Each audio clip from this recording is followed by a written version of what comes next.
ফ্রান্সে একটা কার্টুন বানাইছে, এখানে এটা একটা ফ্রিডম কান্ট্রি। আমরা আমরা মাঝে মধ্যে জাস্টিন ট্রুডোকে নিয়ে আমরা ভেঙ্গাভেঙ্গি করি।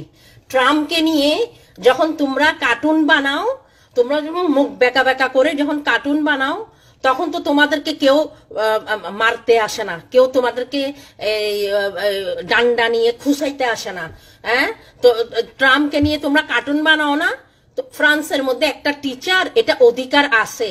ওকে, এমন তো কিছু মহাভারত উদ্ধার করে না। মূর্খর জাত মূর্খ, শুয়োরের বাচ্চা অকল কি বলতেছ যে আমি আজকে বিডিকে আমি বয়কট করছি, যে আমি সব মূর্খ, সব শিক্ষিত এখানে চলে আসছে, যত শিক্ষিত আছে সব সব চলে আসছে। প্রধানমন্ত্রীর জন্য বসি রয়েছিস কেন?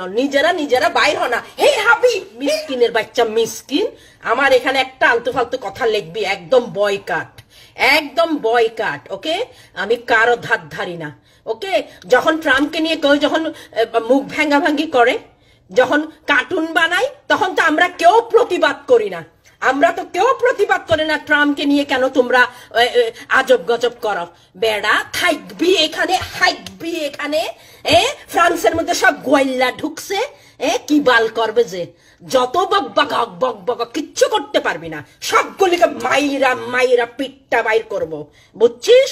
সবগুলি যদি এক হয়ে যাবে না, বাংলাদেশের মধ্যে গাট্টি বোঝা লই যাইতে গো হবে, বুঝছিস?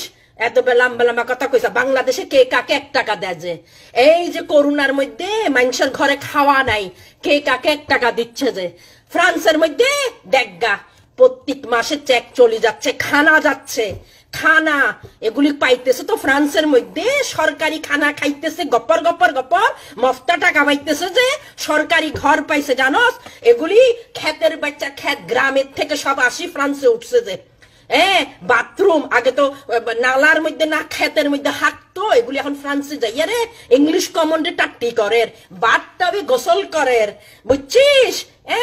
তাদের 14 গোষ্ঠীও বাংলাদেশের খুব ঘর এফোর্ড করতে পারবে না। ফ্রান্সের মধ্যে সরকার ওদেরকে কি সুন্দর করে রাখছে, বুঝছিস? ওষুধ ফ্রি, খানা ফ্রি, সবকিছু ফ্রি। গোয়াল্লার বান্দির ঘরে বান্দি না বলি কি করব? আমি তো একটা প্রফেশনাল জব করি। আমি তো কানাডার মধ্যে আমি লেখাপড়া করেছি। আমি যে 3 বছর নার্সিং কোর্স করেছি, $80,000 পার ইয়ার আমাকে দিতে হয়েছে। এবার 3 বছর হিসাব করি দেখ, আমি তো রাজ্য চালাই। আমি তো বলবোই গোয়াল্লার ঘরে গোয়াল্লিয়ে, তোরা সব অশিক্ষিত, ওখানে শিক্ষিত গুলি সব এখানে চলে আস। গোলামের জাত গোলাম, খবরদার তর্ক একদম করবি না, একদম বয়কট করে দিব, বয়কট।